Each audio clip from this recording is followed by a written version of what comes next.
Hello, this is Erin with the Joy in Pens and Paper, and today is Sunday, September 1st.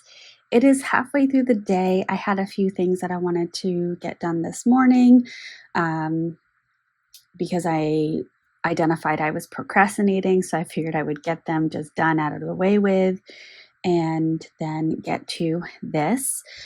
So this video is a functional planning video. So I'm going to go through my weekly setup for the week of September 2nd through September 8th with the activities that are the scheduled items that I have, and then some different tasks that I want to get done today and throughout the week. So without further ado, let's open this on up.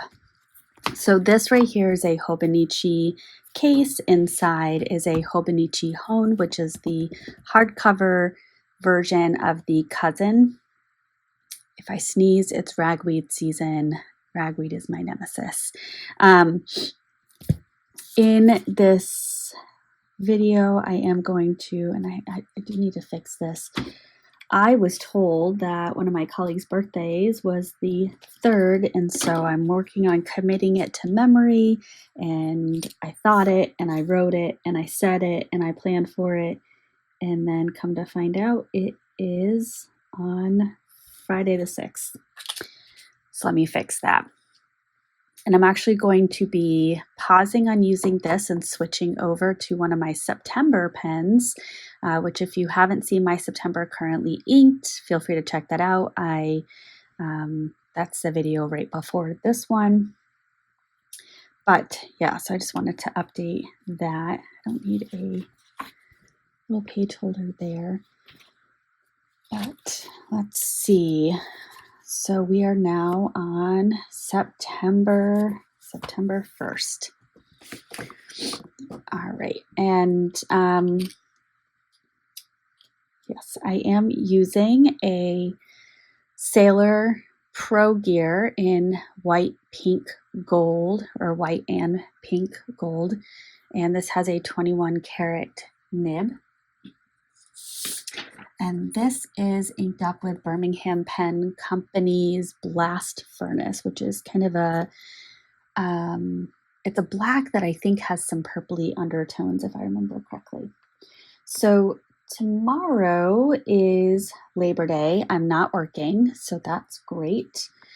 And then Tuesday, I should have pre-written this. You're going to see me write it twice, but in essence, this is the reality of my planning. I have different scheduled activities that are added to my calendar ongoing, but definitely daily/weekly. So even if I were to write out my entire month's schedule today, as early as, let's say, Tuesday afternoon, I could have 3 things to add to it. So I do on Sundays look at my weekly calendar to plan out for the week. The first day of my work week, I print out my Google Calendar, and then I add in handwritten anything that comes up along the week or throughout the week. And then I also write in the tasks that I complete. I do keep those at work for my own record keeping. Anywho, Tuesday at, I think it's 8:15. Yes. So 8:15, we have a team of now 3 people, but we are doing a director and BCBA check-in. And that will be at central office. And then for the high school, it's at 10:52. It's very specific. I'm doing a consult with the high school team. There's something in the tines there. I just don't have my brush. And what I'm asking for people to do for this school year, because I'm across 3 buildings this year as opposed to 4, yay, progress, is for a little bit more kind of mindfulness or intentionality when scheduling, so that if I am, for example, at the high school on Tuesdays, which is my plan for this school year, because almost every Tuesday I have a meeting at central office, and central office is closest to the high school, so it's less running around town. Then I don't have meetings for other buildings. However, it's the beginning of the year. We are doing the initial consults for a lot of students. So I do happen to have 2 middle school meetings on this Tuesday.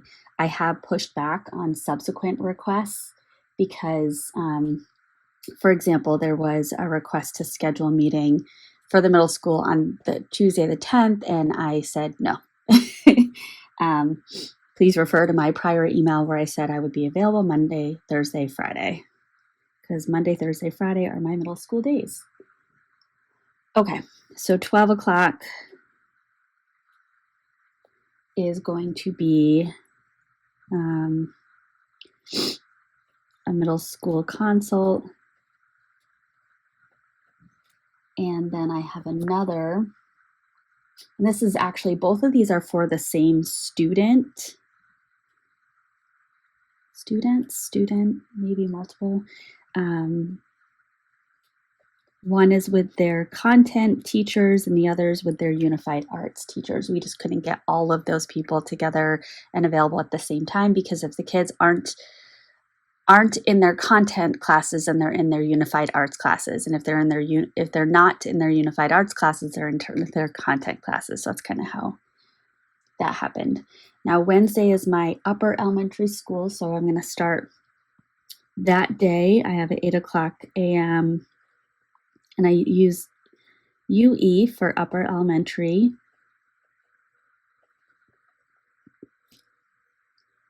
And then I have a 12 o'clock.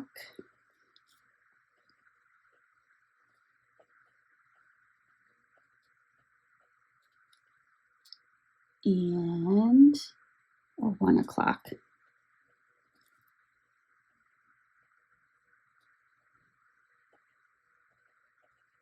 And this one is with an administrator. Now, Thursday, the 5th, I am going to be doing a couple of AIM groups this year. Now, if you're new to my planning content, I am a board certified behavior analyst and a licensed severe special educator, grades 1 through 12.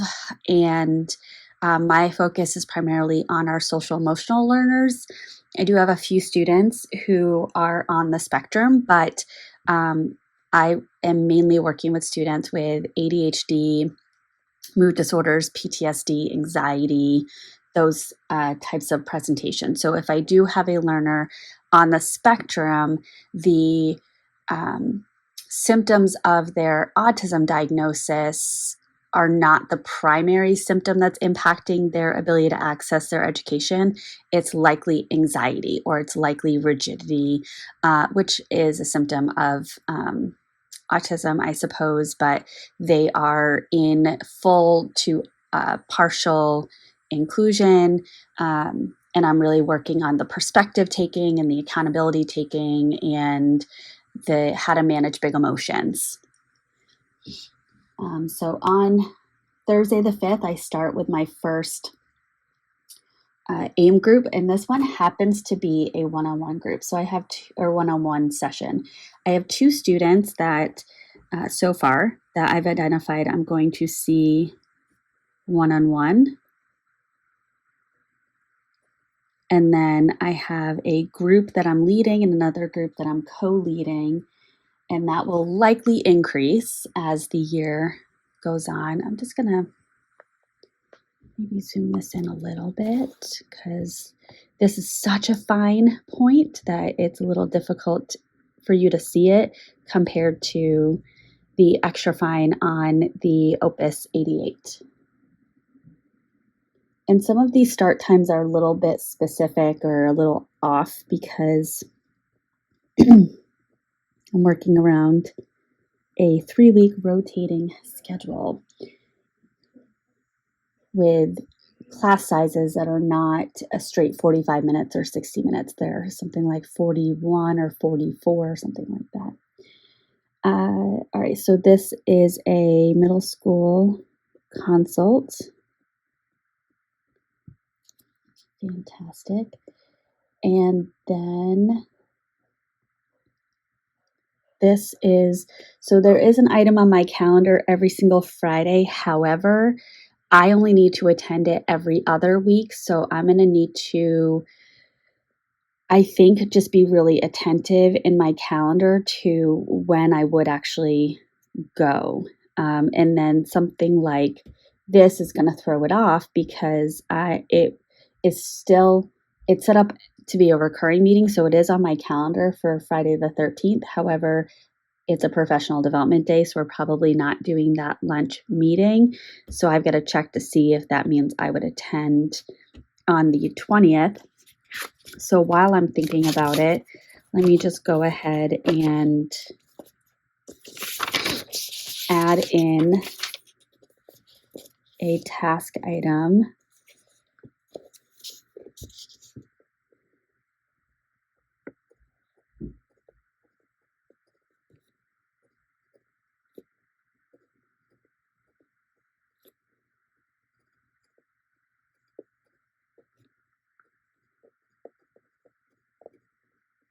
And then a subtask would be add to calendar.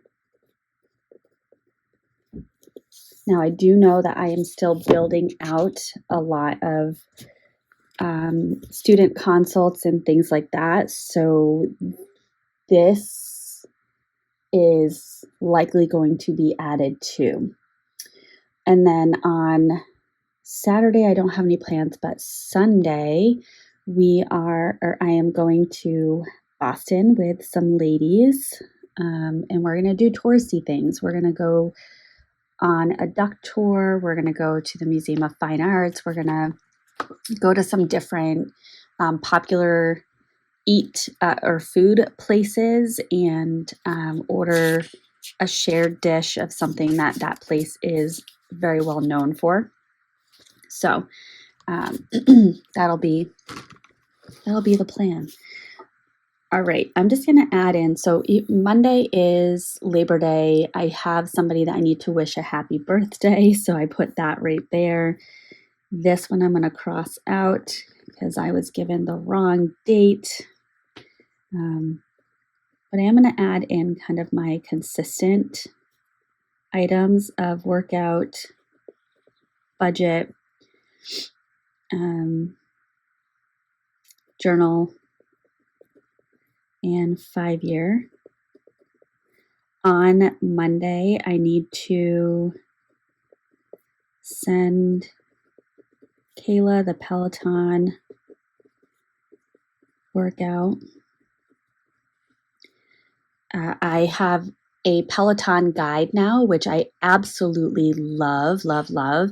And I have it set up where it automatically creates a 5-day strength training plan for me.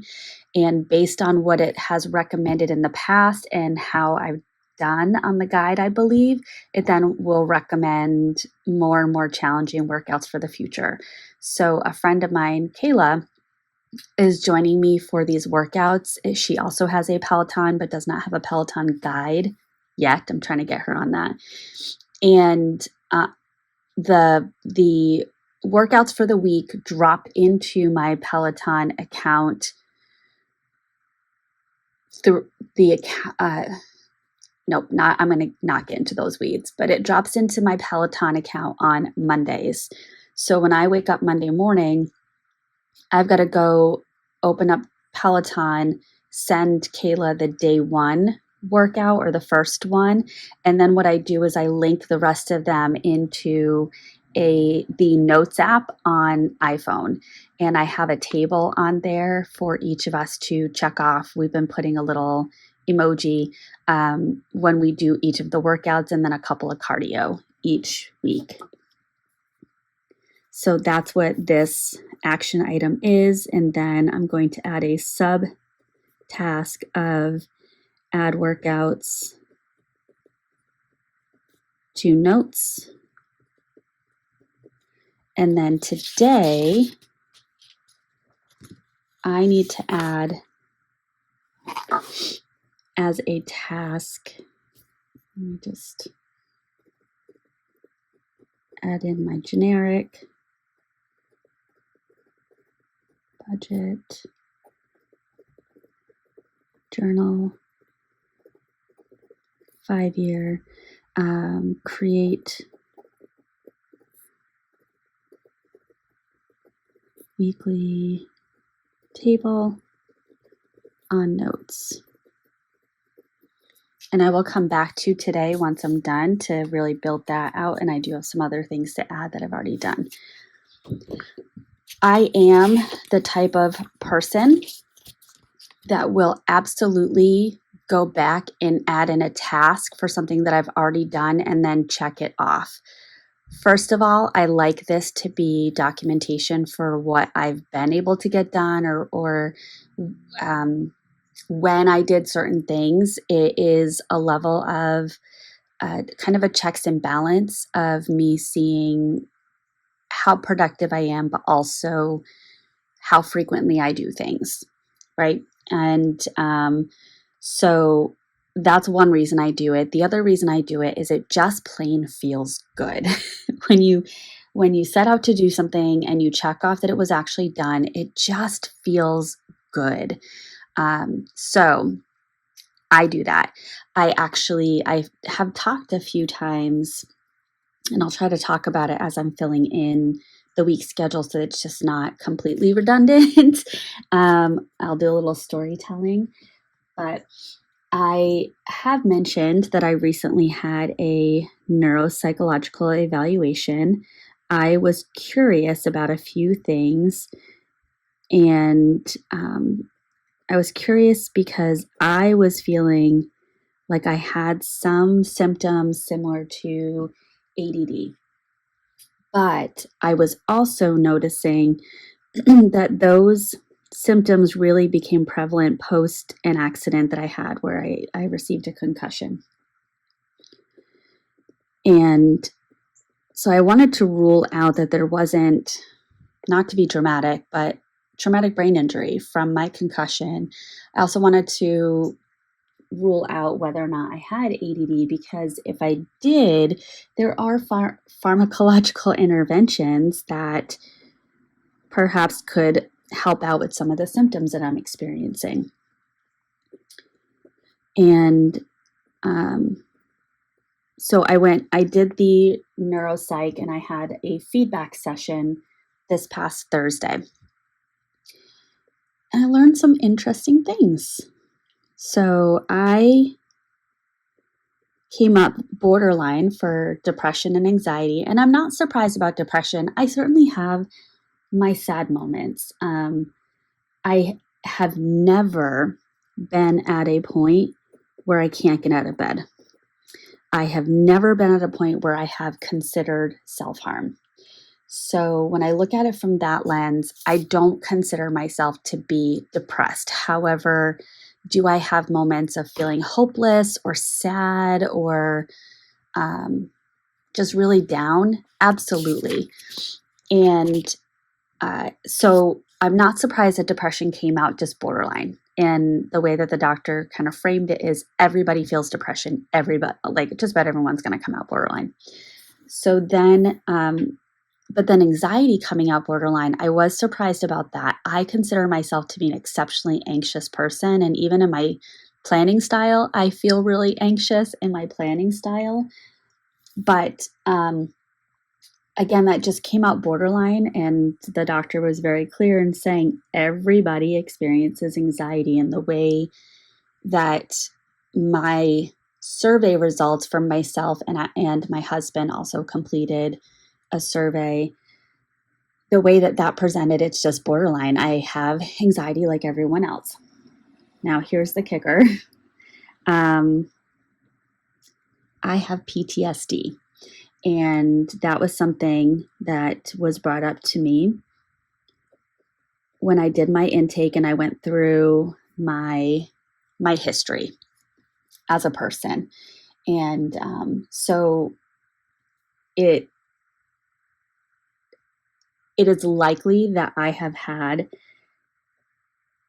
a kind of fight or flight response to my world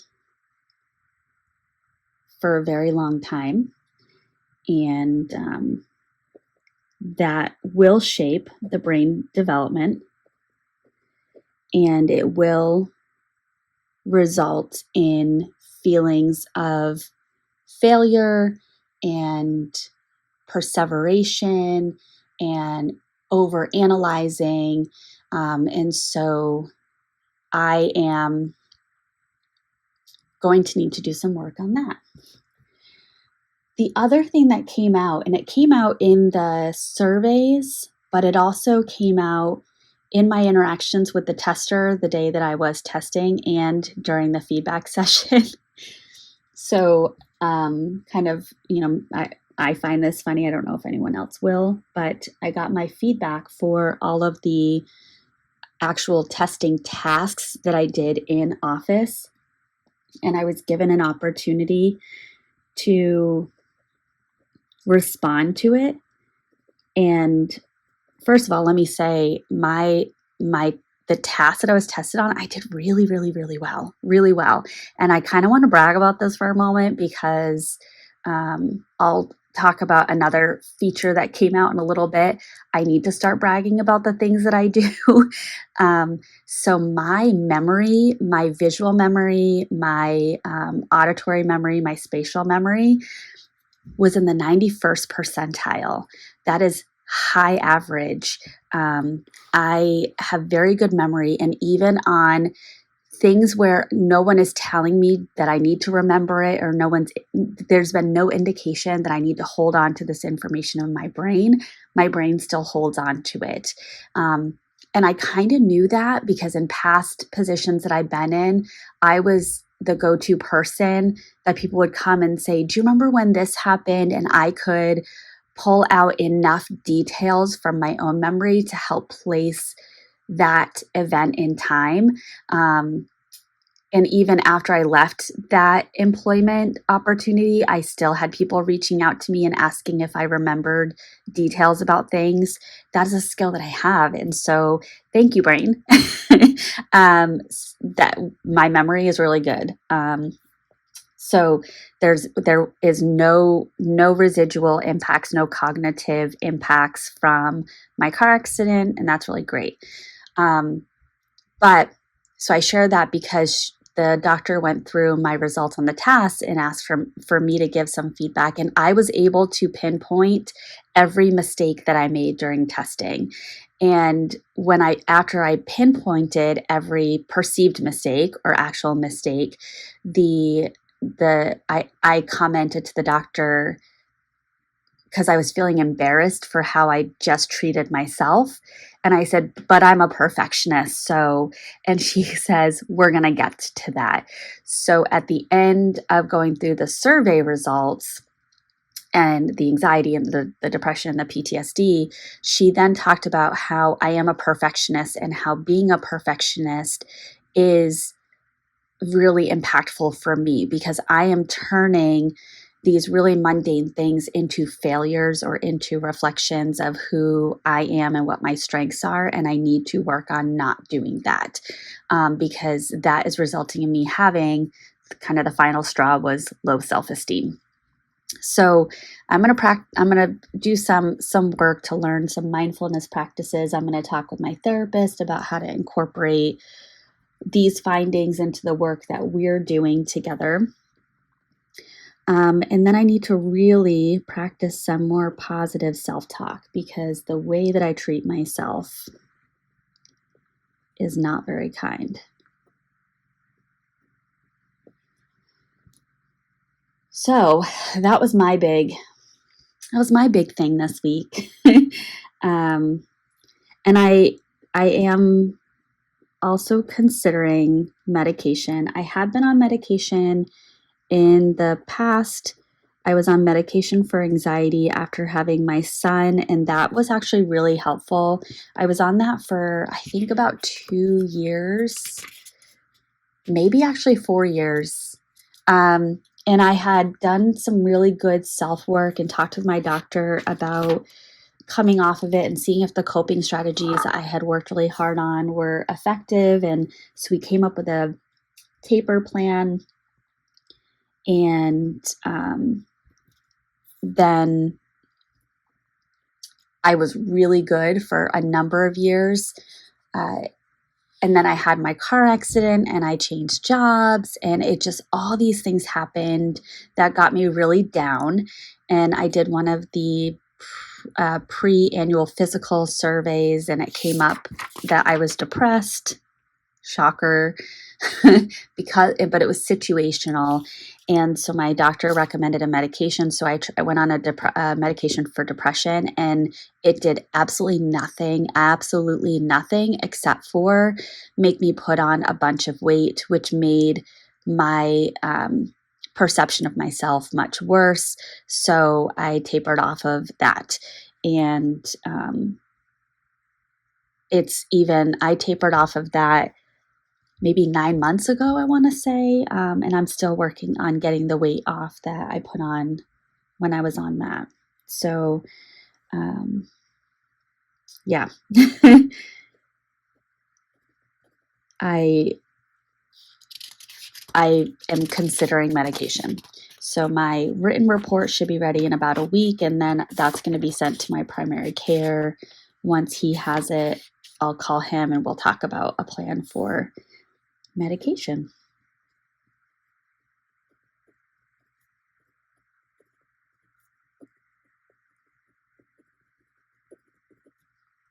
Okay, so I was able to build out this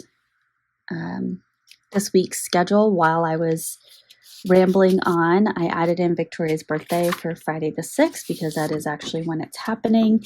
We are going to do a little celebration for her on Tuesday at the 8:15 meeting. And then I'm sharing an office with her this year, so I'm going to do a little decorating in our office space. I don't want to look at that. Yes. So some of the other recommendations that I got in this evaluation was a distraction delay technique, where it sounds to me a little like Pomodoro method, but I want to look into it a bit more, which the doctor who did the assessment laughed and said, "I'm sure that you'll research this." But the way that she described it is you set a timer for a reasonable amount of time, and you do whatever you're planning on doing, and you have a pad of paper off to the side. And anytime something pulls at your attention, you write that thing down on the pad of paper and then switch back to what you were planning to work on. And when the timer goes off, give yourself a break and then look at the list of things that you jotted down and plan to either do them, and this is where I kind of think of David Allen's getting things done method. If it takes 2 minutes or less, just do it and get it done. If it takes more than 2 minutes, it might be a project. So then you plan for what you're going to do. So that's going to be a technique that I try.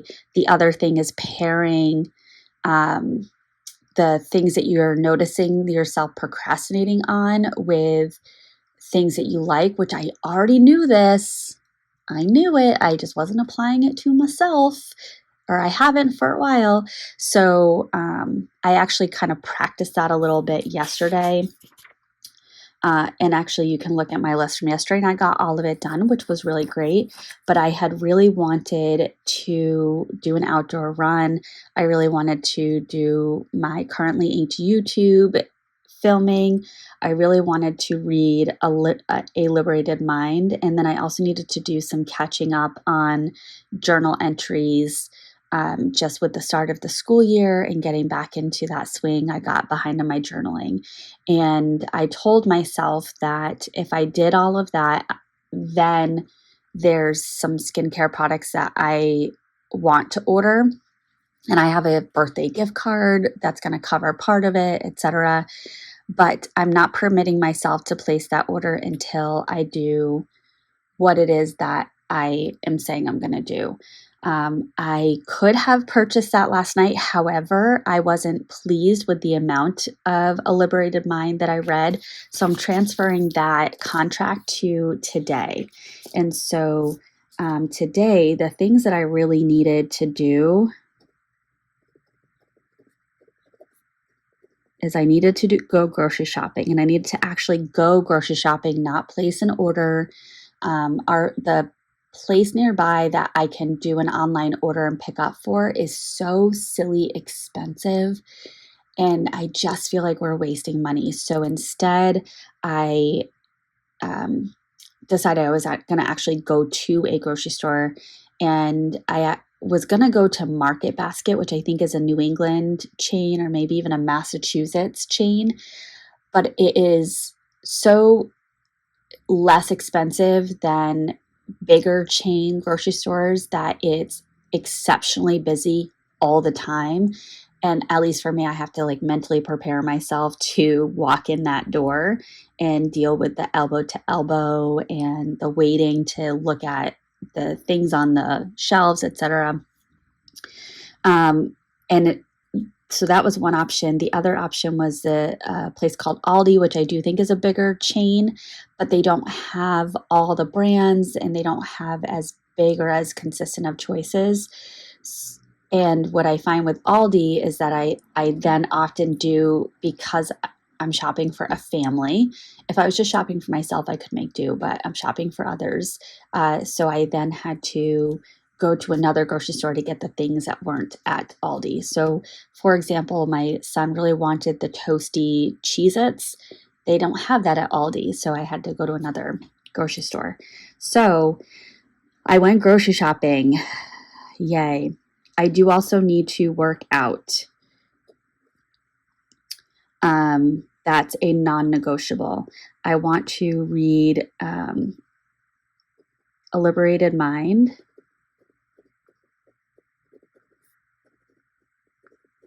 And I'm actually going to put it on here twice because the reason I'm not pleased with yesterday is I didn't finish the chapter.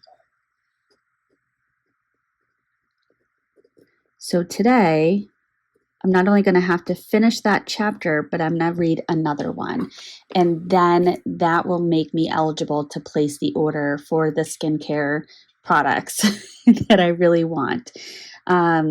So, and this taps into the work that I do with kids. It's just kind of framing things in terms of those if-then contingencies. If you do this, then you get that. First then is along the same lines, or that Premack principle. So that's those are for me my non-negotiables today. And you know what? I don't know why I'm spelling that wrong. I might also add in laundry. I have a feeling I should do that. So, and I already did this. And I didn't wait because I didn't want things to sell out. And actually, one of the things I wanted did sell out. But I already placed a Hobonichi order for myself and 2 other people. So, yay, it's launch day for Hobonichi. If you haven't yet gone on and gotten your things, do so because they do sell out. So I did place my Hobonichi order, and then I will add on here the typology order so that I can really stay motivated to get my reading done and to get my workout done. Those are the 2 things. Oh, and laundry, I'm adding that. So I have 3 things left to do today. Because I'm filming this right now, and then I'm going to do a quick edit, upload. I'll do my workout while I'm uploading, and then I will do some reading, then some laundry, then I can place my order. Yay. Yay, yay, yay. Okay. So that is my planning for this week. If you stuck around to the end, thank you. I appreciate it. That's awesome. And I will certainly see you in my next one. I hope you have a wonderfully productive week. Bye.